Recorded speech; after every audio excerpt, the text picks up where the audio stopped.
We are about to get into something really deep and really heavy with this potential lawsuit that's coming up.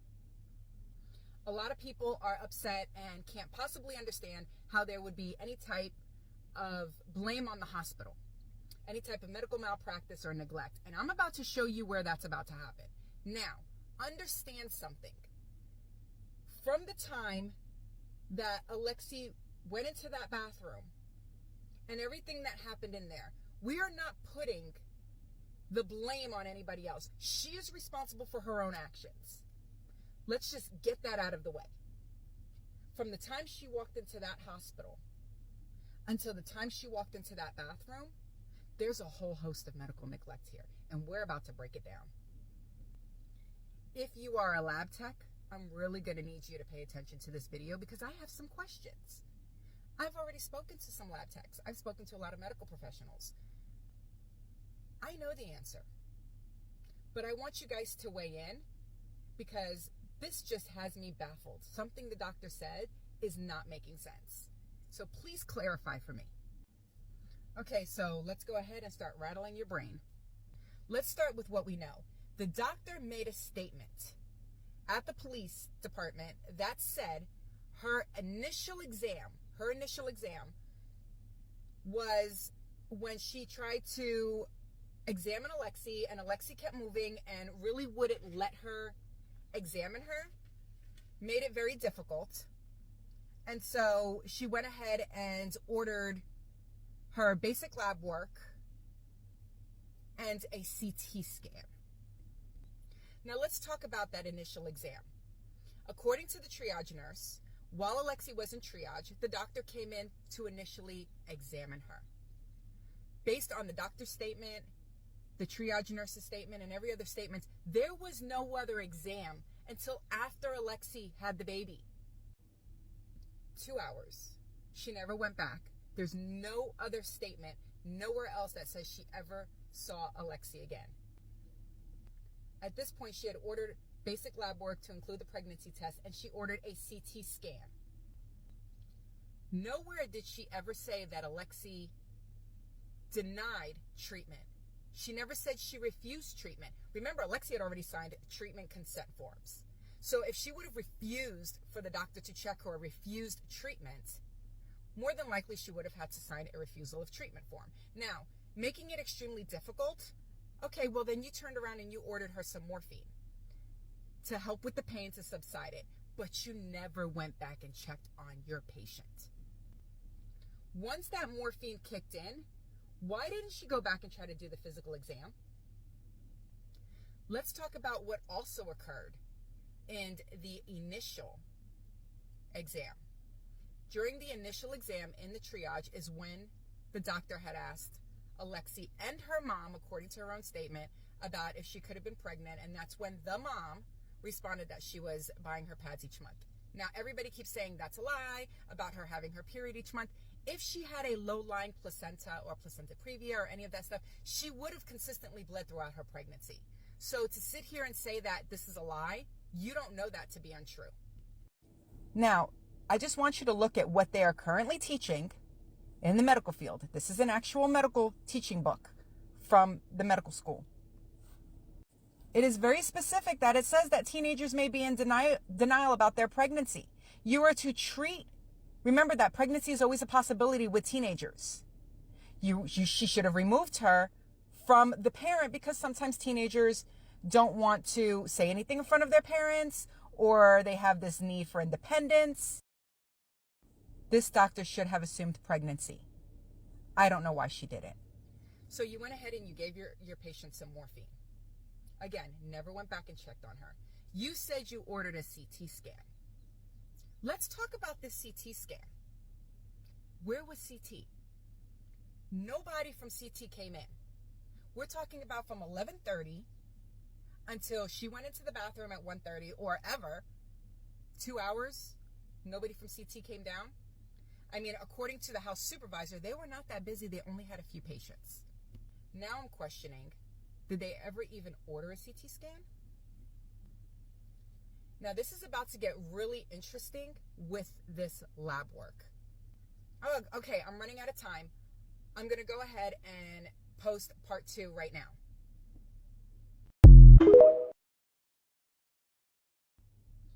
Okay, so this is part 2. I left off with the lab work, and this is where I need my lab techs to put your input in. Again, I want to reiterate that we are not taking any responsibility off of Alexee for what she did in the bathroom. We are specifically talking about why there are grounds for a lawsuit. So let's go ahead and get into part 2. So the doctor says she ordered her basic lab work. What we know is that the positive pregnancy test came back at 12:51, about an hour and 20 minutes or so after Alexee got there. Y'all, lab techs, help me with this. She said she sent it back. She sent it back to get an HCT quantitative. Now, I've spoken to some lab techs, and what I have been told is that the initial blood that she drew an hour and a half prior, there is no sending that blood back. After they run, they spin the blood and everything, they would have had to stick her again. They would have had to do that in order to get more blood for an HCG quantitative test. I don't see where that ever happened. Actually, I do see where it happened, but it wasn't until after they found the baby, and we're going to get there. So you can't send blood back. You can't send it back. She could have ordered an HCG quantitative test, but then she would have had to go in there and get more blood from Alexee, and nobody has ever said anything about that being done. Now, let's just say, I'm going to give the doctor the benefit of the doubt, and we're going to say that somebody went in there and they drew more blood from her for an HCG quantitative test. She said she was concerned about the levels. My question is this. The HCG quantitative test, from what we know, and from what I've spoken to ER charge nurses and lab techs and other people in the medical field, would have helped her figure out which direction she needed to go.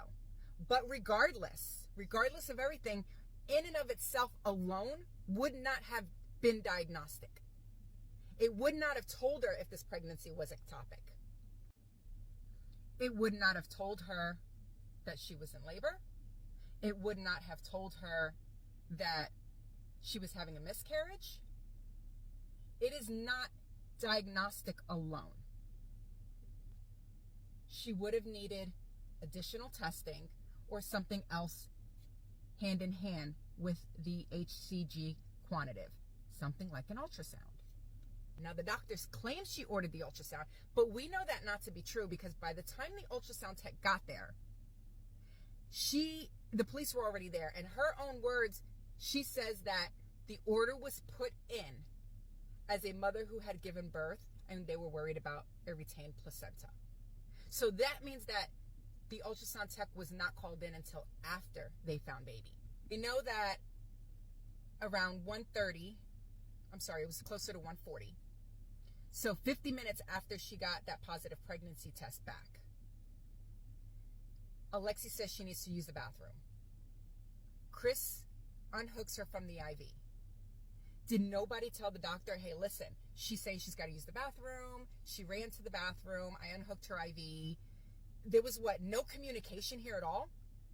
Nobody knew besides the nurse that she was in the bathroom for 20 minutes? Did you not tell the doctor?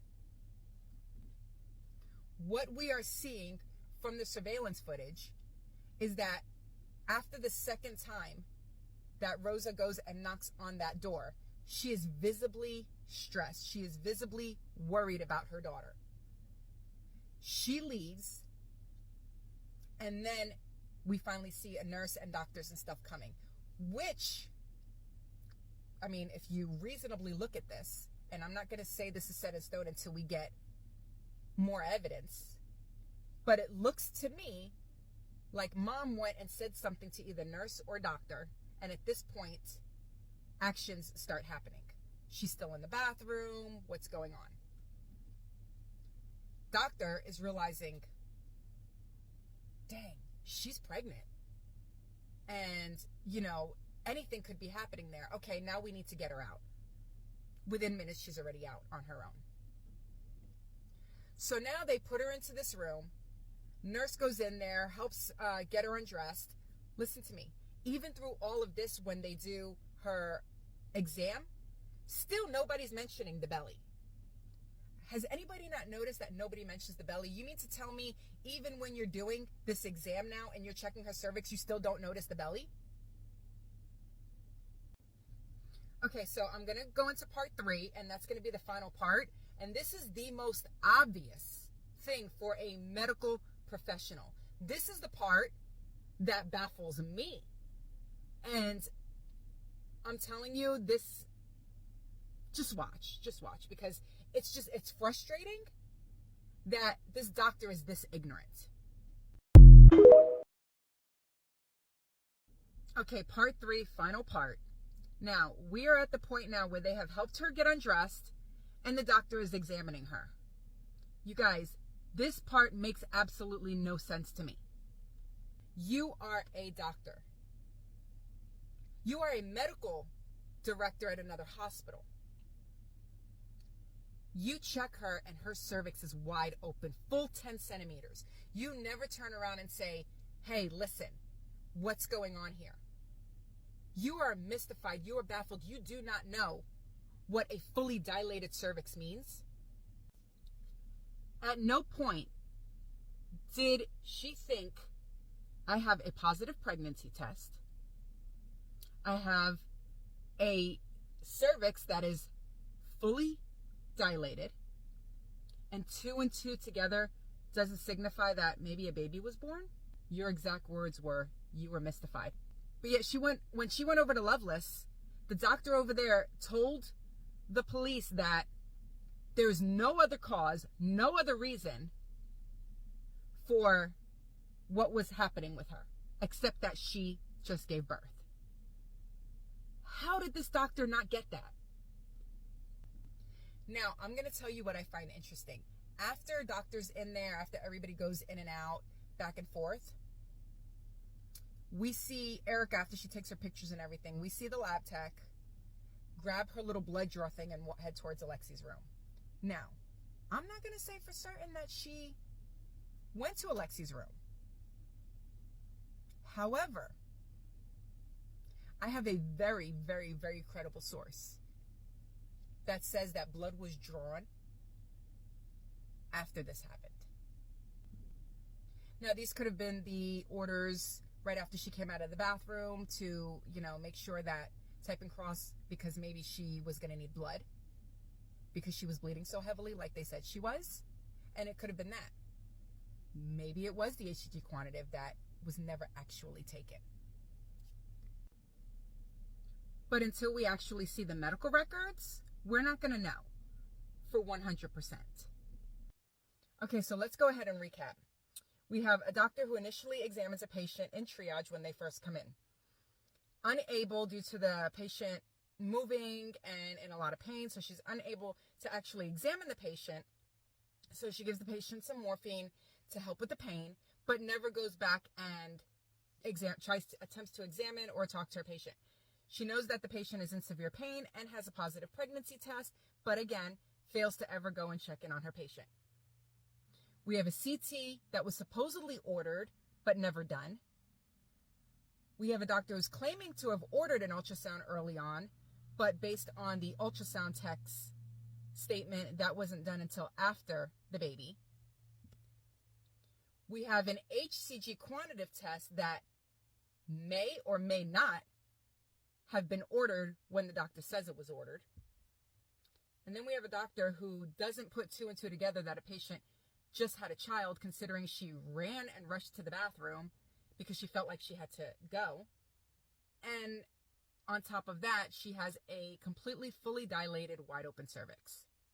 And people are still questioning why a suit was being filed. Again, we're not talking or making any excuses or taking any blame off of what Alexee should have, could have, did or didn't do once she was in the bathroom. What we are talking about is why there are grounds for a lawsuit. There's just way too much here for there not to be a lawsuit. And that's what initially got me interested in this case, because immediately I could see where there was so much negligence. Okay, so I've just given you your 10th woman analysis. So go ahead and drop your comments and let's talk about this.